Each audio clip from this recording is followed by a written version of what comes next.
दरबार लगा है। मंत्री, सेनापति और दरबारी सभी लोग चिंतित बैठे हैं। एक सैनिक का प्रवेश। कहो सैनिक, क्या समाचार है? समाचार यह है कि यूनानी सेना सिंधु पार कर चुकी है और वह हमारी ओर तेजी से बढ़ रही है। यह भी समाचार है कि तक्षशिला के राजा आम्बी सिकंदर से मिल रहे हैं। हम जानते थे कि आम्बी ऐसा ही करेगा, वह देशद्रोही है। सेनापति, युद्ध की तैयारी करो। महामंत्री, आसपास के और राजा मित्रों को युद्ध का निमंत्रण पत्र भेजो। जो आ गया महाराज। एक बात और, उनसे यह जरूर कहना कि वह पुरानी बात भूल जाए। सिकंदर कई देशों को जीत चुका है, अब हमें मिलकर उसे हराना है। जब भले पूरी दुनिया क्यों न जीते, जब तक हम हैं वह भारत को नहीं जीत सकता। एक सेवक का प्रवेश। महाराज की जय हो, सिकंदर का दूत आया है।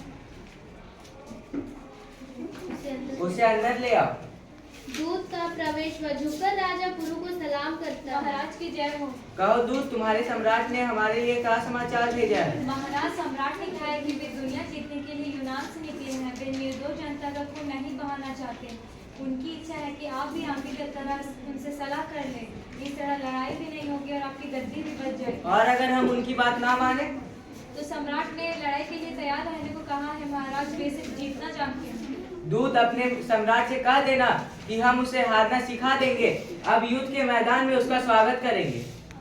सिकंदर में आम्बी और सेल्यूकस भी बैठे हैं। दूत का प्रवेश। सम्राट की जय हो। आओ दूत, हमारा संदेश पुरु तक पहुंचा। पहुंच गया सम्राट। हम जवाब सुनना चाहते हैं। सम्राट पुरु लड़ाई के मैदान में हमारा स्वागत करेंगे। क्या वे नहीं जानते कि हमारी सेना कितनी बड़ी है? सब कुछ कहा सम्राट, फिर भी पुरु लड़ाई के लिए तैयार है। सेल्यूकस, सेना को कुछ का आदेश दो। गुरु को सबक सिखाना ही होगा। जो आगे सम्राट। झेलम के किनारे सिकंदर की सेना डेरा डाले हुई है। नदी चढ़ी हुई है, तेज पानी बरस रहा है। अंधेरे में बिजली की चमक और बादलों की गड़गड़ाहट सुनाई पड़ रही है।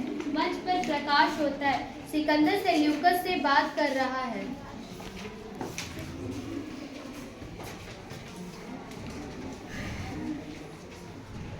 2 महीने हो गए, अभी तक हमारा एक भी सिपाही झेलम पार न कर सका। यह हमारी हार है सेल्यूकस, हार है। सम्राट, बरसात के दिन है, झेलम चढ़ी हुई है, हमारे सैनिक घबराए हुए हैं।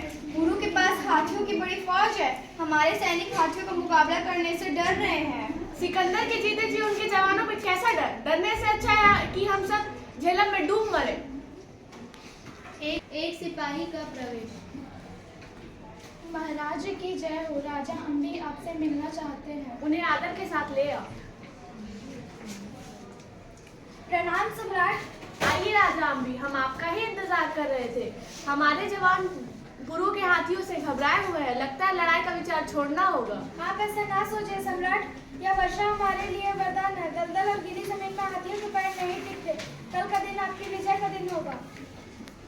आदेश देने से क्या होगा? सेना झेलम कैसे पार करेगी? आप यह मेरे ऊपर छोड़ दे। यहाँ से कुछ दूर पर नदी के बीच एक टापू है, वहाँ नदी कम गहरी, सेना वहाँ से पार हो जाएगी। सेल्यूकस, सेना को कुछ का आदेश दो। हमारा घोड़ा ले आओ। जो आगे सम्राट।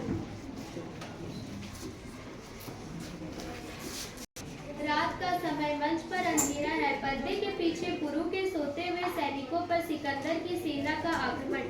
पर्दे के पीछे से लड़ाई की आवाज आती है। लोग चीखते चिल्लाते हैं। हाथी घोड़े की आवाज भी सुनाई पड़ रही है। थोड़ी ही देर में सिकंदर जिंदाबाद का नारा गूंजता है। पर्दा उठता है। मंच पर सिकंदर बैठा हुआ है। वह अपनी विजय पर खुश है। सेल्यूकस को पुकारता है। Seleucus, Seleucus. आगे सम्राट। कैदी को पेश करो। सेल्यूकस जाता है और बंदी पुरु को लेकर आता है। आइए राजा पुरु, अब तो आपने हमारी वीरता देख ही ली होगी। वीरता नहीं, धोखा जरूर देखा है। अंधेरी रात में भारी आक्रमण करना सिकंदर को ही शोभा देता है। युद्ध है राजा पुरु, वहाँ न्याय और धोखा नहीं देखा जाता। हम आपकी बहादुरी की तारीफ करते हैं। मैंने अंधेरी रात में आपकी चमकती हुई तलवार देखी थी। अब आप हमारे कैदी हैं, बताइए आपके साथ कैसा व्यवहार किया जाए? वैसे ही जैसे एक राजा दूसरे राजा के साथ करता है। सुना सम्राट, रस्सी जल गई, पलट नहीं गई। आम्बी, आप बहादुरों की इज्जत करना नहीं जानते। महाराज पुरु, हम आपके जवाब से प्रसन्न हैं।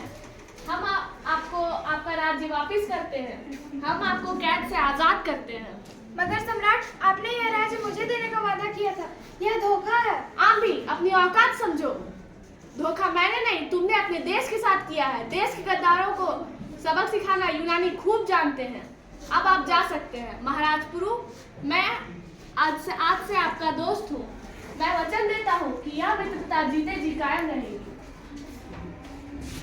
तो देखा आपने, कक्षा 7वीं की पुस्तक से देशभक्त पुरु का नाटक मंचन किया गया है। उम्मीद करती हूँ कि आपको यह पसंद आएगा।